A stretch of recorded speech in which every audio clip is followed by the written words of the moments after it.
오늘 우리에게 주신 하나님의 말씀 사도행전 11장 19절에서 26절까지의 말씀입니다. 사도행전 11장 19절에서 26절까지의 말씀 다 찾으신 줄로 알고 제가 봉독해 드리도록 하겠습니다. 스데반에게 가해진 박해 때문에 흩어진 사람들이 페니키아와 키프로스와 안디옥까지 가서 유대 사람들에게만 말씀을 전하였다. 그런데 그들 가운데는 키프로스 사람과 구레네 사람 몇이 있었는데 그들은 안디옥에 이르러서 그리스 사람들에게도 말을 하여 주 예수를 전하였다. 주님의 손이 그들과 함께 하시니 수많은 사람이 믿고 주님께로 돌아왔다. 예루살렘의 교회가 이 소식을 듣고서 바나바를 안디옥으로 보냈다. 바나바가 가서 하나님의 은혜가 내린 것을 보고 기뻐하였고 모든 사람에게 굳센 마음으로 주님을 의지하라고 권하였다. 바나바는 착한 사람이요 성령과 믿음이 충만한 사람이었다. 그래서 많은 사람이 주님께로 나아왔다. 바나바는 사울을 찾으려고 다소로 가서 그를 만나 안디옥으로 데려왔다. 두 사람은 1년 동안 줄곧 거기에 머물면서 교회에서 모임을 가지고 많은 사람을 가르쳤다. 제자들은 안디옥에서 처음으로 그리스도인이라고 불리었다. 아멘. 이는 살아계신 하나님 말씀입니다. 다 자리에 앉겠습니다. 제가 잠깐 기도하고 우리 하나님 말씀 전하도록 하겠습니다. 좋으신 주님 감사합니다. 언제나 주는 날 사랑하시니 아버지, 우리가 주님의 그 사랑을 정말로 느끼고 고백할 수 있는 우리들 되게 하여 주시옵소서. 우리가 언제나 주님만 바라보며 주님만 따르며 살아갈 수 있는 우리들 될 수 있도록 도와주시옵소서.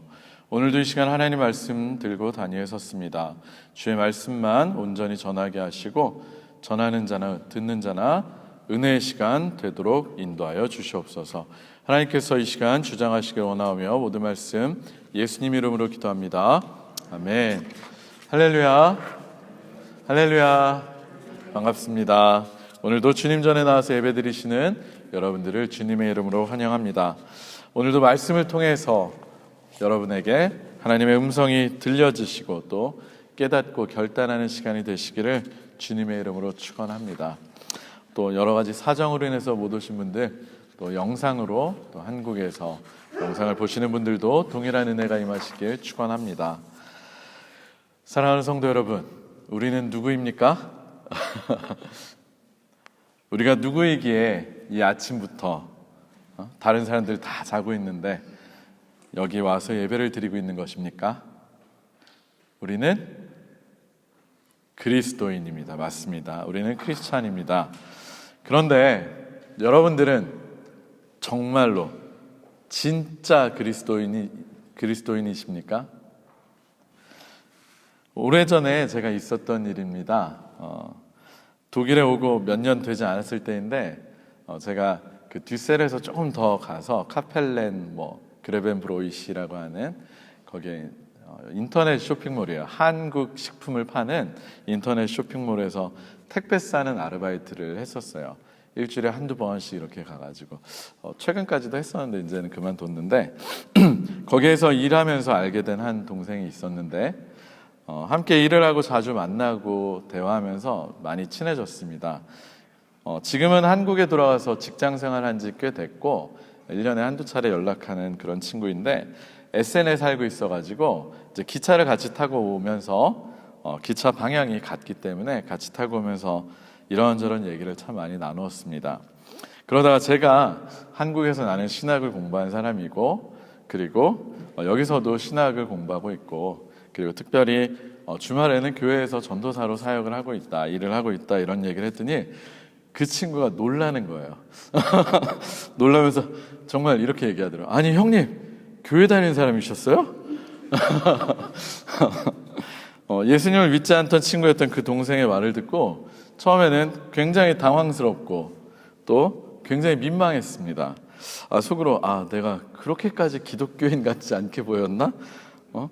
명색이 내가 신학대에 나오고 교회에서 전도사까지 하는 사람인데 이런저런 생각들이 참 많이 머리에 떠올랐습니다. 그런데 이어지는 그 친구의 이야기를 듣고 제 마음이 조금은 편해지고 안도감이 들기는 했지만 또 다른 한편으로는 더 큰 숙제를 떠안은 것 같은 그런 생각이 들었습니다. 그 친구의 말인즉슨 지금까지 자기가 만났던 그리스도인임을 자처하는 기독교인들은 모두가 다 이상한 사람들이었다고 합니다. 남을 이용해 먹거나 남을 속이는 사람, 그리고 대부분 뭐 그런 사람들이었고 대화가 잘 통하지 않는 꽉 막힌 사람들, 그런 사람들이어서 자신이 기독교인에 대해서 별로 좋은 생각이 없었다고 그랬다고 합니다. 그래서 당연히 제가 기독교인이 아닐 거라고 생각을 했다고, 그러면서 형님 같은 기독교인도 있군요, 다행입니다, 뭐 이런 이야기를 했었습니다. 앞서 말씀드린 것처럼 그 동생과 그 대화를 나누고 나서 이 친구가 나쁜 의미로 그렇게 이야기한 건 아니구나 라는 생각이 들어서 한편으로는 다행이라는 생각이 들었지만 다른 측면으로는 여러 가지 복잡한 생각이 들었습니다. 아마 저뿐만이 아니라 여러분께서도 주위에서 그런 이야기 하시는 분들 많이 만나보셨을 겁니다. 기독교인들에 대해서 좋지 않은 이야기를 하는 사람들, 심지어 기독교와 기독교인들을 비하하는 사람들, 그리고 그 표현들 굉장히 많이 들어보셨을 겁니다. 예전에 제 아내도 일을 하던 곳이 있었는데, 아내가 일하던 곳에서 함께 일하던 한 대학생 청년은 저희에게 믿고 거르는 기독교인이라고, 요즘 신조어죠. 믿고 거르는 기독교인들이라는 말까지 했습니다. 그리고 자기는 목사라고 하는 사람들이 정말 싫다고, 그 사람들하고는 상종도 하기 싫다고 제 앞에 대놓고 그렇게 얘기를 하더라고요. 다행히 그때는 제가 전도사였습니다. 네. 지난주에 얼핏 말씀드렸지만 실제로 요즘 드라마나 영화에서 그려지고 있는 교인들의 모습, 그리고 교회의 모습은 굉장히 부정적이고 좋지 않은 모습입니다. 그리고 실제로 현실에서 많은 사람들이 기독교인에 대해서 굉장히 인식이 좋지 않고 부정적입니다.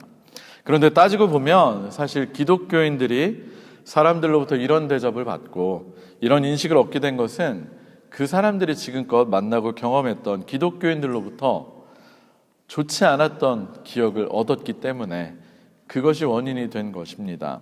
따라서 그 사람들이 그렇게 생각하게 된 것은 그 사람들이 잘못 생각한 거야, 그 사람들이 틀렸다라고 생각할 수도 있겠지만 오히려 우리들 기독교인들의 책임이라는 생각이 듭니다. 저는 당연히 한 사람의 그리스도인이자 또 특별히 목사로서 세상에서 그리스도인들에 향한 평가와 인식이 달라졌으면 좋겠습니다. 그리고 그리스도인들에 대한 편견이 그들이 하나님께로 오는 데 있어서 장애물이 되지 않았으면, 그들이 하나님을 믿는 데 있어서 방해물이 되지 않았으면 좋겠습니다. 그런데 제가 오늘 정말로 드리고 싶은 말씀은 조금은 다른 차원의 이야기이고 어쩌면 좀 더 근본적인 이야기라고 할 수 있습니다. 근본적인 이야기를 나누기 위해서 한번 점검해 보도록 하겠습니다. 과연 기독교인은 누구일까요? 기독교인은 누구입니까? 라고 하는 기독교인을 정의하는 문제를 한번 고민해 보고자 합니다. 과연 크리스찬은 어떤 사람입니까? 누구를 보고 그리스도인이라고, 크리스찬이라고 할 수 있겠습니까? 오늘 우리가 함께 읽은 본문을 보면 그리스도인이라는 이름이 언제 어디에서 처음으로 사용하게 되었는지 그 유래가 나오고 있습니다. 우리 한번 사도행전 11장의 말씀을 한번 읽어봤으면 좋겠는데요. 우리가 스스로를 크리스찬, 그리스도인이라고 말하는 게 어디서 나왔는지 모르시는 분들도 있었을 텐데 여기 사도행전 11장에 보면 처음 어디에서 사용이 되었는지가 나오고 있습니다. 우리 사도행전 11장 26절의 말씀을 같이 한번 읽어보도록 하겠습니다. 사도행전 11장 26절입니다. 시작. 그를 만나 안디옥으로 데려왔다. 두 사람은 1년 동안 줄곧 거기에 머물면서 교회에서 모임을 가지고 많은 사람을 가르쳤다. 제자들은 안디옥에서 처음으로 그리스도인이라고 불리었다. 네. 오늘의 말씀을 보면 어디에서 처음으로 그리스도인이라고 불렸다고요? 안디옥, 맞습니다. 여러분 안디옥 잘 아십니까? 성경에서 많이 나오는 지명이긴 한데 사실 저희들에게는 그렇게 익숙하진 않을 수도 있어요. 참고로 말씀드리자면 성경에 나오는 안디옥이 하나가 아니에요. 그리고 실제로도 그때 당시 안디옥이 도시가 16개나 된다고 해요. 셀루쿠스 왕이라고 하는 이제 마게도니아가 거기에서 알렉산더 대왕이 이제 대제국을 만들었잖아요. 그러고 나서 이제 알렉산더 대왕이 죽고 이제 새 부하들에 의해서 나라가 나뉘었는데, 그때 셀루쿠스 왕조를 만든 셀루쿠스, 그 사람이 자신의 아버지 이름을 따서 도시들을 건설하면서 아버지 이름 안티오쿠스, 그 이름을 따서 안디옥이라는 이름으로 다 도시들을 이름을 지었어요. 그래서 16개나 있었는데 성경에서 주로 나오는 안디옥은 오늘의 본문에 나오는 수리아 안디옥, 시리아 지방에 있는 안디옥, 그리고 비시디아 안디옥이라고 다른 안디옥입니다. 그 중에서 오늘 우리가 볼 안디옥은 아마 올해 초에 큰 지진이 일어났던 거 여러분 기억하시죠? 터키, 그 시리아와 터키 국경 지역 쪽에, 그쪽이에요. 그래서 저희 교회에서도 헌금을 모아가지고 거기 무너진 안디옥 교회, 그 안디옥 교회가 있는 곳이 바로 지금 이 자리입니다. 안디옥. 그래서 저희들도 헌금을 보냈던 그 지역인데 지금은 현재는 터키 안타키아 지방, 안타키아라고 하는 이름으로 불립니다. 이 정도 말씀을 드리고요. 어쨌든 다시 오늘의 본문으로 돌아가 보면 그리스도인이라는 호칭을 얻은 최초의 사람들은 안디옥에서 주님을 믿은 사람들, 곧 제자들이라고 불린 사람들이었습니다. 비슷한 의미로 20세기 최고의 기독교 변증가이자 작가라고 할 수 있는 사람이 있는데 바로 C.S. 루이스라고 하는 사람입니다. 그 사람이 기독교를 어떻게 정의했냐면 기독교인, 그리스도인을 공통적인 교리를 받아들인 사람이라고 정의를 했습니다. 네. 그래서 두 가지를 놓고 잘 한번 생각을 해보면 그리스도인은 그리스도에게 속한 사람, 근데 그냥이 아니고 예수 그리스도를 구주로 믿고 고백한 사람, 공통의 교리라는 게 이것이에요. 조금 더 풀어서 이야기를 하면 예수 그리스도께서 십자가에서 우리의 죄를 대속하시기 위해서 달려 돌아가셨다가 3일 만에 부활하신 하나님의 아들이요 우리의 구원자 되심을 믿는 사람들이라고 정의할 수 있습니다. 뭐 복잡하게 제가 길게 얘기했지만 여러분들 다 그렇게 믿고 계시기 때문에 다 동의하시죠? 어렵지 않으시죠? 따라서 제가 처음 설교를 시작하면서 언급한 것처럼 세상 사람들이 그리스도인을 가지고 평가하는 것은 그리스도인을 평가하는 정당한 기준이 될 수가 없습니다. 예를 들어서 그 사람이 정직한지 정직하지 않은지 여부, 그 사람이 착한 사람인지 착한 사람이지 않은지의 여부를 가지고, 또 그 사람이 얼마나 선을 행하는 사람인지 여부를 가지고 그리스도인이 좋은 그리스도인인지 나쁜 그리스도인인지를 판단하는 것은 사실은 옳은 기준에 의한 판단이 아닌 것입니다. 그것은 그리스도인을 평가하는 것 같지만 실제로는 보통의 한 사람으로서 그 사람이 좋은 사람인지 나쁜 사람인지를 평가하는 기준을 적용한 것이기 때문입니다. 그래서 그리스도인을 평가할 때는 다른 기준이 아니라 그 정의에 합당한 사람인지 그 정의에 맞게 합당하게 평가를 해야만 합니다. 엄밀하게 얘기해서 그 사람이 좋은 사람인지 착한 사람인지 여부와 그 사람이 그리스도인으로서 어떤 그리스도인인지를 평가하는 것은 조금은 다른 차원의 문제라는 것입니다. 그런 측면에서 그리스도인들을 세상의 사람들이 평가를 한다는 것 자체도 사실은 온당하지 않을 수 있습니다. 그리고 이것은 또한 우리들 기독교인들 사이에서도 마찬가지입니다. 우리가 함부로 서로의 믿음을 판단할 수 있겠습니까? 우리는 그렇게 할 수 없습니다. 왜냐하면 한 사람이 정말로 예수 그리스도를 구주로 고백하고 예수를 구주로 모시고 사는 사람인지를, 그 사람이 정말로 그리스도에게 속한 사람인지를 판단할 수 있는 분은 오직 우리의 중심을 보시는 하나님 한 분이시기 때문입니다. 믿으십니까? 아멘. 그럼에도 불구하고 정말로 조심스럽지만 굳이 한 명의 그리스도인을 평가한다면 그 사람은 진짜 그리스도인이야, 아니면 그 사람은 가짜 그리스도인이야. 입으로는 자신이 그리스도인이라고 말을 하고는 다니지만 내면을 보면 그렇지 않은 것 같아. 그렇지 않은 가짜 그리스도인인 것 같아. 이 정도의 평가는 우리가 할 수 있을 것 같습니다. 곧 그가 진짜로 그리스도에게 속한 사람인지 아니면 가짜로 속했다고 말을 하고 다니는 사람인지 진짜와 가짜 여부만 판단할 수 있다는 것입니다. 자, 이제 이런 이해를 바탕으로 여러분들에게 처음에 제가 예배 시작하면서 드렸던 질문을 다시 한번 여쭤보겠습니다. 여러분들은 진짜 그리스도인이십니까? 대답이 없으시네요. 여러분은 진짜 그리스도인이십니까? 아멘. 저는 믿습니다. 여러분들께서 진짜 그리스도인이시라고. 저는 여러분들이 스스로 정말로 자신 있게 나는 진짜 그리스도인입니다 라고 대답할 수 있는 분들이 되시기를 주님의 이름으로 축원합니다. 뿐만 아니라 하나님께서도 인정하시는, 정말 자타공인이라고 하는데 나와 하나님이 동시에 인정할 수 있는 그런 그리스도인들이 되시기를 축원합니다. 그런데 우리가 진짜로 스스로 진짜 그리스도인인지 아니면 가짜 그리스도인인지를 알 수 있는 것은 오늘의 본문 속에 나오는 사람들, 최초로 그리스도인이다라고 불린 사람들이 어떤 사람들이었는지를 한번 살펴보고 그들과 우리를 비교해 보는 것을 통해서 가능한 것 같습니다. 그런 의미에서 한번 제가 앞으로 어떤 사람들인지 알려드릴 테니까 여러분들께서도 스스로 한번 판단을 해보시기 바랍니다. 오늘의 본문을 통해서 저는 한 그룹과 두 사람, 그 세 그룹의 사람들의 이야기를 하고자 합니다. 우리 함께 하나씩 살펴보도록 하겠습니다. 최초로 그리스도인이라고 불리는 사람들 중 첫 번째 그룹입니다. 첫 번째 그룹의 사람들이 나오는 구절, 우리 19절하고 20절, 오늘 사도행전 11장 19절에서 20절 말씀 같이 한번 읽도록 하겠습니다. 19절에서 20절 시작. 스데반에게 가해진 박해 때문에 흩어진 사람들이 페니키아와 키프로스와 안디옥까지 가서 유대 사람에게만 말씀을 전하였다. 그런데 그들 가운데는 키프로스 사람과 구레네 사람 몇이 있었는데 그들은 안디옥에 이르러서 그리스 사람에게도 말을 하여 주 예수를 전하였다. 아멘. 안디옥에서 그리스도인이라고 불려진 사람들 중에 첫 번째는 박해를 피해서 안디옥까지 올라왔던 사람들입니다.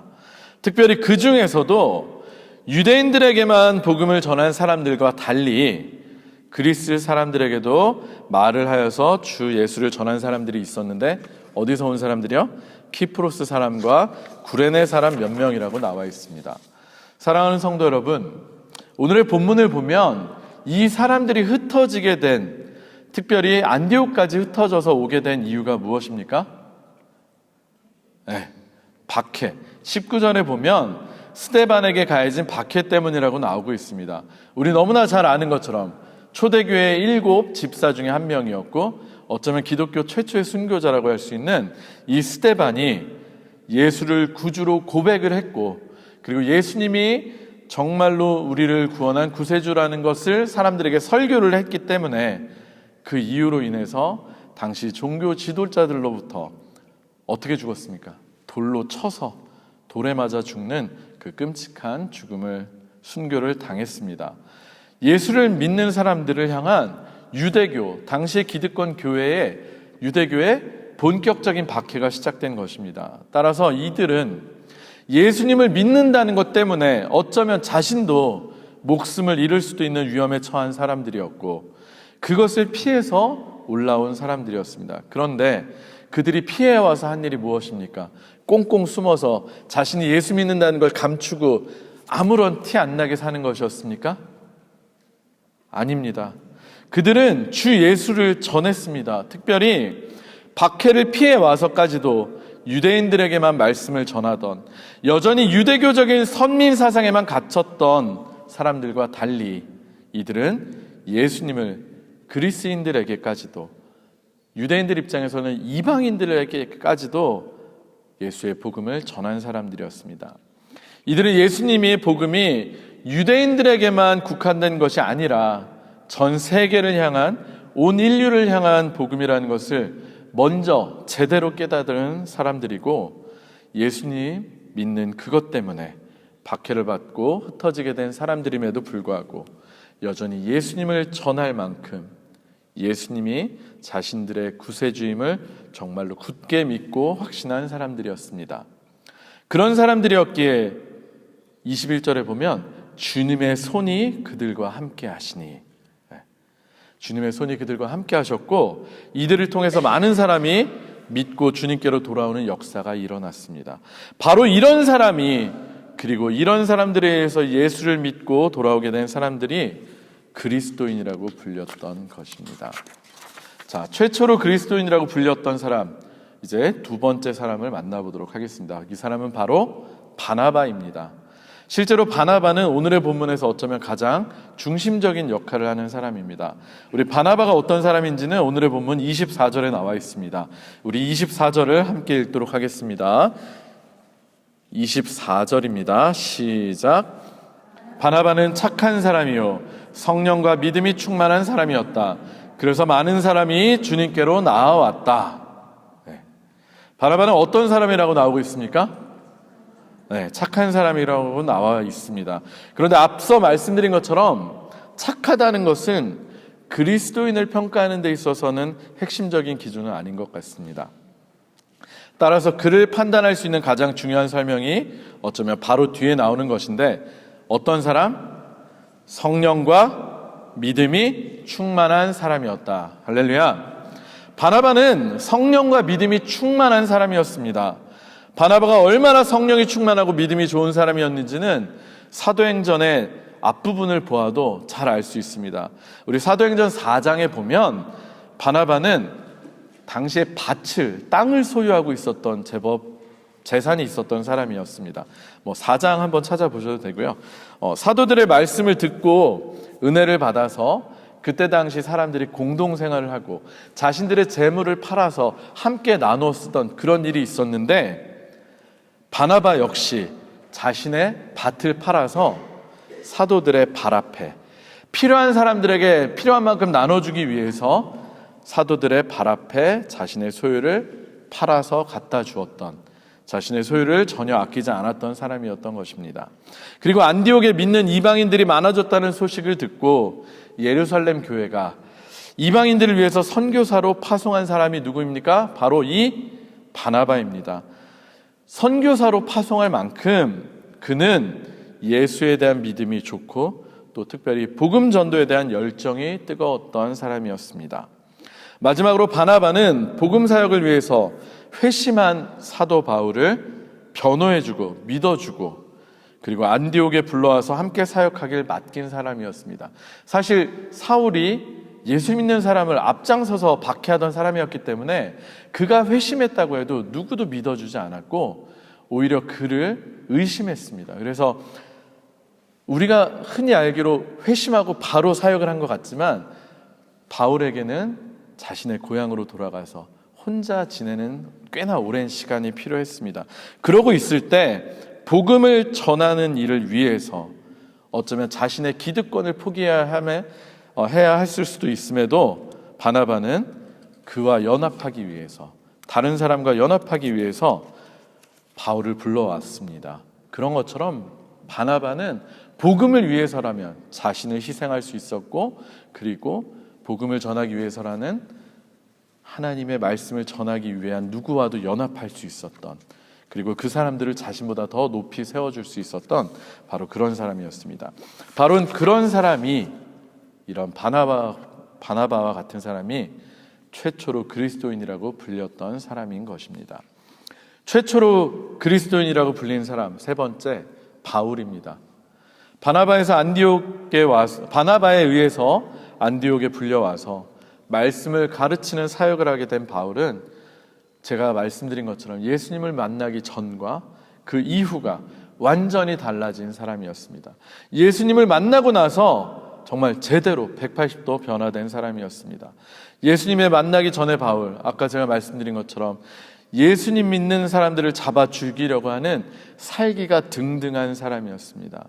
자신의 율법에 대한 의와 열정에 사로잡혀서 그것에 어쩌면 매몰되어 있었던, 그것에 갇혀 있었던 사람이었습니다. 앞서 우리가 읽은 것처럼 최초의 박해, 최초의 순교, 스데반이 죽던 그 순교 현장에 있었으면서 그 책임을 맡았던 사람이 바로 청년 사울이었습니다. 사람들이 스데반에게 돌을 던지기 위해서 이제 겉옷을 벗고 돌을 던지게 됐는데, 그 겉옷을 벗어서 누구의 발 앞에 두었는지 아십니까? 바로 사울, 바울의 발 앞에다 두었습니다. 그의 발 앞에 두었다는 건 모든 책임이 그에게 있다는 것, 그가 그만큼 중요한 역할을 했다는 것입니다. 그리고 그 당시 바울은 스데반이 죽어 마땅한 사람이라고 생각을 했습니다. 그러나 예수님을 만나고 난 이후에 바울은 완전히 달라졌습니다. 이제는 예수님의 복음을 전하는 사람으로 완전히 바뀌게 되었고, 그것을 위해서라면 우리가 잘 아는 것처럼 그 어떤 고난도 감당한, 어쩌면 선교 역사에 있어서 가장 위대한 사도가 될 수 있었습니다. 곧 예수님을 진짜로 만났고, 또 그것으로 인해서 삶의 가치 그리고 삶의 지향이 완벽하게 바뀐 바울이 최초로 그리스도인이라고 불렸던 사람인 것입니다. 그리고 이 세 부류의 사람들과 이들에 의해서 제자가 된 사람들, 그들을 향해서 최초로 사람들이 불러준 호칭이 그리스도인이라는 호칭입니다. 이 세 그룹의 공통점이 무엇입니까? 예수님을 구주로 모셨기에 그들의 삶이 바뀐 사람들이라는 것입니다. 비록 박해를 받아서 흩어지게 되었음에도 자신들이 믿게 된 예수님을 전하는 삶을 살았고, 그것을 위해서 자신들의 소유도 아끼지 않았습니다. 예수님을 전하는 일에 열심을 내었고, 그들의 삶의 가치와 지향이 바뀌었습니다. 예수님을 만나기 전과 후가 확실하게 달라지게 되었습니다. 그런 사람들에게 사람들이 붙여준 별명 같은 호칭이 바로 그리스도인이라는 명칭입니다.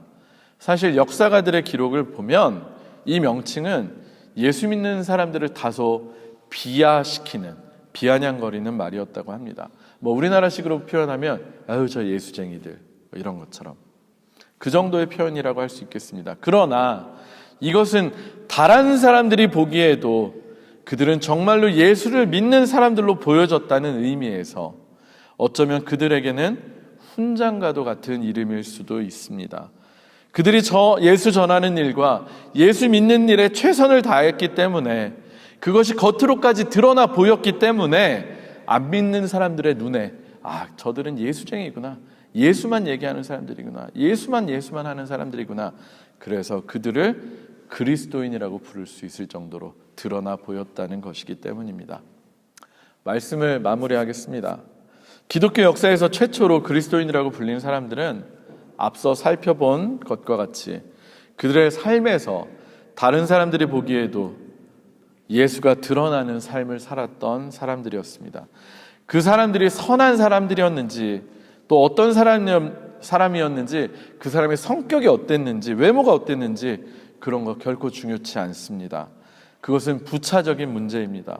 그들이 진짜 그리스도인인지 아닌지에 있어서 가장 중요한 문제는 그들에게 예수를 믿은 확실한 믿음이 있느냐, 그리고 성령의 충만함이 있느냐, 그리고 정말로 예수님을 만났느냐.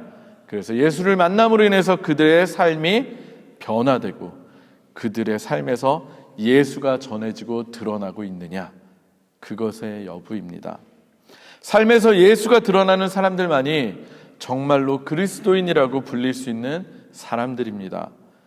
우리들은 아까 대답했듯이 스스로를 그리스도인이라고 알고 있습니다. 우리는 과연 그리스도인이라고 하는 정의에 의해서 판단해 볼 때 정말로 그리스도인이 맞습니까? 우리는 정말로 예수님께 속한 사람들입니까? 우리는 정말로 성령에 충만한 사람들입니까? 만약 그렇다라고 하면 우리의 삶에서 이건 반드시입니다. 반드시 예수 그리스도가 드러나고 전파되고 있을 것입니다. 내 안에 성령이 가득 차 있고 내가 예수로 꽉 차 있다면 내가 입을 벌리는 것도 예수요, 내가 말하는 것도 예수요, 내가 관심 갖는 것도 예수요, 모든 것들이 예수이기 때문에 그것이 드러나지 않을 수가 없습니다. 앞서 제가 아는 동생과의 일화를 이야기했는데, 그 친구 해준 해명, 그 해명을 듣고 나서 보더라도 사람으로서의 개인으로서의 저는 괜찮은 사람이라고 자신은 판단했을 수도 있었겠죠. 믿을 만한 사람이라고 했을 수도 있고 좋은 사람이라고 판단했을 수도 있습니다. 그런 면에서는 한편으로는 아까 제가 말씀드린 것처럼 다행이라고 생각이 들었습니다. 그럼에도 불구하고 제가 아까 다른 생각들이 많이 들었다고 하는 것, 그럼에도 불구하고 그 친구가 제가 그리스도인임을 미처 몰랐다고 하는 것은 제가 예수 그리스도를 단 한 번도 입 밖에 내지 않고 예수 그리스도를 드러내는 삶을 조금도 살지 않았다는 것을 얘기하는 것입니다. 교회에서는 전도사였고 나 그리스도인이라고 했지만 일터에서 제가 만난 교회 밖에서 만난 그런 사람들에게 제가 예수 믿는 사람들이라는 걸 전혀 눈치채지 못하게 했다는 건 결코 자랑할 만한 일이 아닙니다. 제가 예수를 드러내지 못한 사람이었기 때문에. 오늘의 설교의 기준에서 보면 저는 진짜 그리스도인이 아닌 것입니다. 물론 예수님을 믿고 구원받았다고 확신을 한다면 분명히 우리는 그리스도인이 맞습니다. 그러나 예수님을 정말로 사랑하고 그리고 성령에 충만하게 된다면 우리는 그 사랑하는 주님을 드러내지 않을 수가 없습니다. 세상에 두 가지를 감출 수 없다고 합니다. 기침, 재채기, 그리고 누군가를 사랑하는 마음. 그런 경험 많이 해보시지 않았습니까? 어떤 공동체 안에서 누가 누굴 좋아하는지 뻔히 보여요. 근데 당사자만 몰라. 자기는 티를 안 낸다고 생각을 하고 있어요. 그래서 너 그 친구 좋아하고 있잖아. 이러면 어떻게 알았어? 누구한테 들었어? 너 빼고 다 알아. 우리가 정말로 예수님을 사랑한다면 우리가 예수님을 사랑하는 사람들이라는 게 우리 주변 사람들이 다 눈치를 챌 수 있습니다. 진짜로 우리가 예수님을 사랑하는 마음이 꽉 찬 사람들이라면, 내가 정말로 예수 믿고 구원받은 것이 맞다면 우리는 다른 것에 더 큰 가치를 두지 않게 됩니다. 그리고 내 주변에 사랑하는 가족들 그리고 친구들에게 예수님의 이야기를 하지 않을 수가 없습니다. 우리가 정말로 예수 안에 속해 있다면 말입니다. 진짜로 우리가 주님 안에 속해 있고 진짜로 우리가 예수님을 사랑한다면 아마 안 믿는 사람들이 먼저 알아볼 겁니다. 야, 저 사람 예수 믿는 사람 같은데? 역시 말하는 거 보니까 예수 믿는 사람이네. 분명히 티가 납니다. 오늘 본문에서 안디옥 사람들에게 붙여진 칭호가 바라옵기는 우리 성도님들에게도 붙여지는 이름이 되시기를 축원합니다. 진짜 그리스도인이 되시기를 축원합니다. 남들도 다 알아차릴 수 있는 진짜 그리스도인이 되시기를 축원합니다. 정말로. 그래서 제일교회는 진짜 그리스도인들만 모여있구나 라는 이야기가 정말 소문나는 우리 교회, 우리 성도님들이 다 되시기를 축원합니다. 주일만 그리스도인이 되지 마시고 언제 어디서나 누구에게나 그리스도인으로서의 삶을 사시는 여러분들이 되시기를 주님의 이름으로 축원합니다. 우리 시간에 한번 찬양하고 기도할 텐데 기쁨으로 찬양 35번입니다. 기쁨으로 찬양 35번. 낮엔 해처럼 밤엔 달처럼. 우리도 세상에 빛과 소금으로 부름 받았는데 어두운 세상에서 등불이 드러나지 않을 수 없지 않습니까? 우리가 정말 드러나는 삶을 살기 원합니다. 예수님처럼 정말 이 세상을 환하게 밝히고 정말 이 세상 가운데 소금의 역할을 감당하는 우리의 삶이 되기 원합니다. 우리 한번 같이 찬양하고 기도하겠습니다.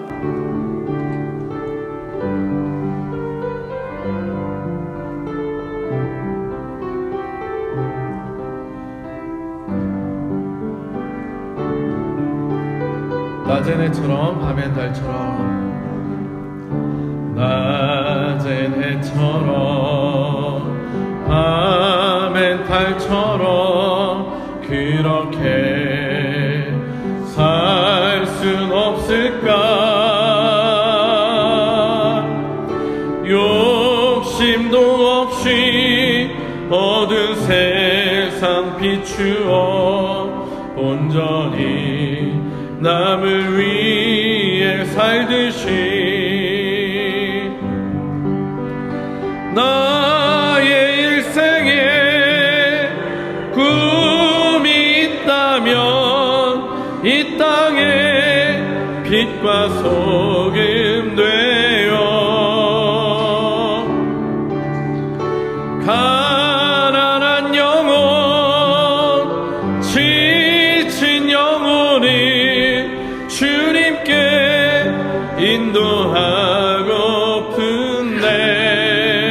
인도하고픈데 나의 욕심이 나의 못난 자가 언제나 커다란 침대여 나를 짓눌러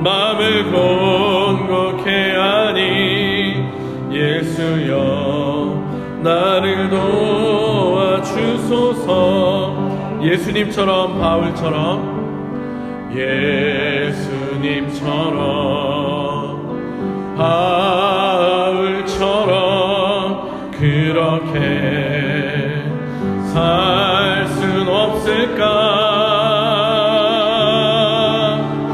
남을 위하여 당신들의 온몸을 온전히 버리셨던 것처럼 주의 사랑을 베푸는 사랑, 값없이 그저 주는 사랑. 그러나 나는 주는 것보다 받는 것 더욱 좋아하니 나의 입술을 주님 닮은 듯하나 내 맘은 아직도 추하여 받을 사랑만 계수하고 있으니 예수여 나를 도와주소서. 우리 시간에 한번 같이 기도했으면 좋겠습니다. 여러분들은 정말로 그리스도인이 맞습니까? 진짜로 여러분들의 삶이 그리스도를 드러내는 삶을 살고 계십니까? 정말로 여러분의 일주일간의 삶을 주일날 교회 와서 그리스도인이라고 예배드리는 거 말고 여러분의 삶을 쭉 지켜보는 사람들이 있다면 아, 저 사람 그리스도인이구나 라는 말을 먼저 할 정도로 여러분이 예수에 대해서 얘기하고 예수님의 말씀대로 살려고 애쓰고 예수님의 가르침을 드러내려고 애쓰고 계십니까?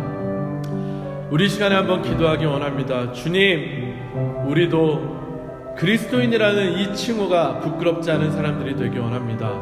정말 그리스도인이라고 내가 혼자만 얘기하는 것이 아니라 사람들이, 우리를 바라보는 사람들이 아, 저 사람들은 진짜 그리스도인이다 라고 말할 수 있는 그런 사람들이 되기 원합니다.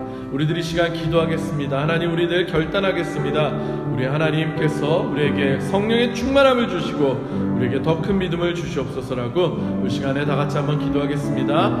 좋으신 하나님 감사합니다. 하나님, 부끄럽습니다. 목사라고 하면서도 아버지 밖에서 그 누구도 목사라는 것을 알아차리지 못하게, 하나님 누구도 제가 그리스도인이라는 걸 알지 못하게 아버지 그렇게 살아온 삶이었으면 용서하여 주시옵소서.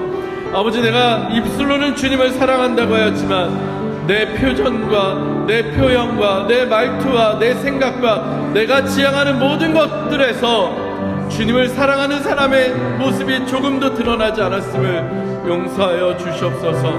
하나님, 아버지 하나님께서 우리를 빛으로 소금으로 불러주셨습니다.